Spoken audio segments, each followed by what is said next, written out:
What's going on, Jerome's? Continuing our positional groupings, hot take prediction for the 2023 season. The Minnesota Vikings running back room lost Dalvin Cook. Released, still a free agent, all that stuff. But it is an end of an era. Dalvin Cook for 6 years was a superstar running back for the Vikings, and there is going to be a power vacuum. Fortunately, the Vikings do have a stable of fantastic young running backs in Alexander Mattison, who they re-signed, Kenjon, Tai Chandler, as well as the rookie Dwayne McBride. So now we have ocho hot take predictions for the Vikings running back room this season. Number one, rookie seventh round pick Dwayne McBride is Dwayne the Rock McBride. Dwayne Danny McBride. Whatever. We'll figure something out. But he's going to be a preseason superstar and live large. Put up some chunky yardage as well as a couple of touchdowns. Going to look good. I think that he can carve out himself a role as an early down running back. I think that given his prowess, FBS, champion rusher, as well as put up 3,000 plus yards, 32 touchdowns over the last 2 years on the ground. Doesn't add much in the passing game as of yet, but I think given his agility, given his patience, given his maturity as runner, I think that he is going to find himself a spot early and often for the Vikings, especially playing in preseason. Next up, number two, Tai Chandler secures running back 2, where last year's 5th-round pick coming out of North Carolina, formerly Tennessee. I think that his versatility is huge. I think that his explosiveness is huge. I think that maybe he could have worked his way in last year if he didn't have that thumb injury that set him behind. But I think given his speed, his explosiveness, I think that he is going to find himself a role spelling Madison, as well as especially on passing down work, where he really is a baby Alvin Kamara, which is interesting considering they both had Tennessee crossover. Not at the same time, but baby Kamara minus the whole Vegas beatdown thing. So I think that Tai Chandler has a chance to really surprise a lot of people. And for a team that didn't really have a lot of explosiveness last year running back, and I understand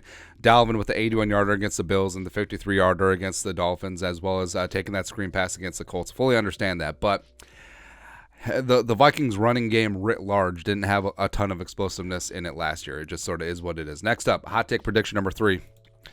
Kenjon traded. Now, I don't want to see this happen, but I just feel it in my bones. I just feel that Kenjon has showed himself to be the best kick returner in the National Football League, although they changed the kick return rules, so that sort of diminishes his value. And I think that he is explosive, but going back and looking at the carries he's had as a Viking, as well as some as Iowa State Cyclone, I don't know if he's going to become a true blue NFL running back. I just really don't know. And we said that he was stuck behind Breece Hall and David Montgomery at Iowa State, and that's why he didn't get the time of day in Ames, but I don't know. Like maybe he's just going to be a fantastic kick returner. But the Vikings have brought in a number of players who have been solid at returning kicks. Tai Chandler last year in preseason busted a 56-yarder as a kick returner. Malik Knowles from Kansas State, the UDFA, has been fantastic returning kicks for the Wildcats, as well as Brandon Powell, a versatile wide receiver, can return kicks and punts, formerly of the Rams. Jalen Reagor, if he sticks around, can return kicks. And so then you have kick return redundancy of all guys that Kwesi has brought in personally. Remember, Kenjon was a Spielman guy, as well as you do have running back redundancy as well of guys that Kwesi has handpicked because he re-signed Madison. He drafted Chandler. He drafted McBride. And I think that if the Vikings can get some mid-round value out of Kenjon, I think that it's a possibility. Again, I don't want to see it, but it is a possibility. Next up, running back prediction number 4. Vikings will be in the top half of the league in terms of rushing. Now, that doesn't seem like a huge win, but I think it is going to be, especially since the Vikings, Kevin O'Connell, they aired it out last year. They're going to air it out again this year with Kirk and JJ and TJ and KJ and JA, Jordan Addison, that's right. But last year, people... I love Dalvin Cook, except it was time to go. The Vikings were 27th in the league in rushing last year with 1,661 yards on the ground, as well as a anemic 4.1 yards per carry, which was 26th in the league. So the Vikings rushing game was not good last year. I think we got fooled by randomness a little bit. Dalvin was still able to hit a couple of home runs, and I think that that was a cologne that was trying to cover up a lot of stink with the Vikings running game. And yeah, some of it was the offensive line, especially injuries. But some of it, I mean, Dalvin was just getting older. And Father Time is undefeated. It just sort of is what it is. Next up, number 5.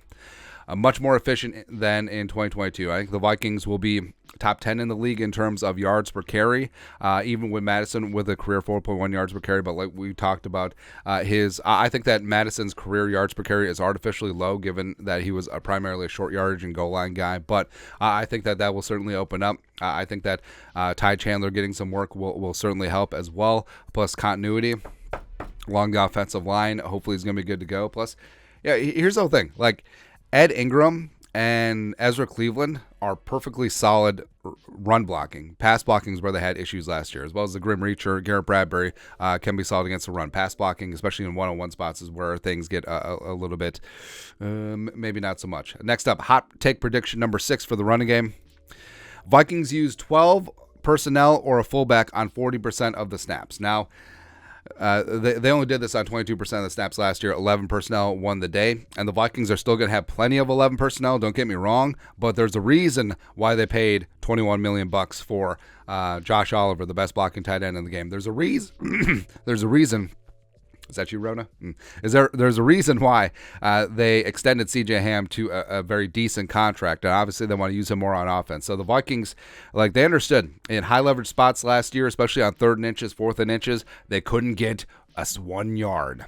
But they certainly are going to do that this year. We have the Meatses back up front. I think they're going to be a bully up front. I think Oliver's going to be instrumental in the running game. I think C.J. Ham is going to get a lot more usage as well. And I think overall, again, this isn't necessarily a running back room per se, although C.J. Ham is a fullback. But I think that it does have a great effect because I think the Vikings are going to have a more of a dedication to the run this year and be more efficient in it writ large. Next up, hot take prediction number 7. Madison is a top 12 fantasy running back. Now, could go a little bit higher, but also I think there's going to be a number of breakout star running backs this season. But also I think that Madison, maybe he doesn't monopolize as much work as Dalvin had in previous years, but I think that he'll still get his. I think he'll get 1,300 plus total yards. I think he'll get 10 plus total touchdowns. And I do think that Chandler and McBride are going to be sprinkled in there quite a bit in their respective roles. But I think Madison will still be the leader of this running back by committee. And lastly, running back prediction number 8. Dalvin is not missed.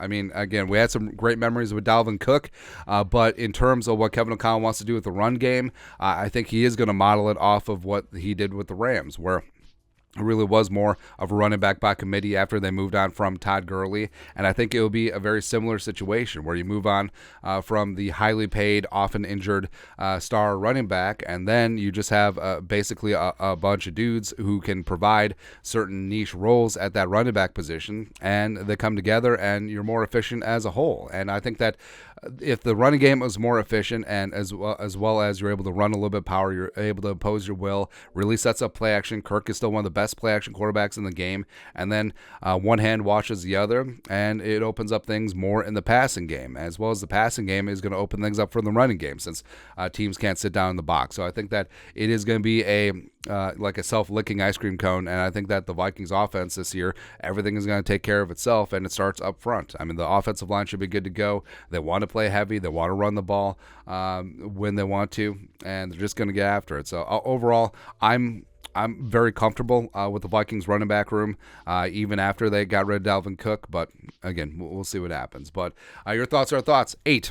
Ocho, hot fire running back room predictions for the Vikings this year. Let us know your thoughts and our thoughts in the comment section below. Subscribe for daily Vikings takes. Want to support the work? Put a little something in the Venmo. But till next time, Skol, production value.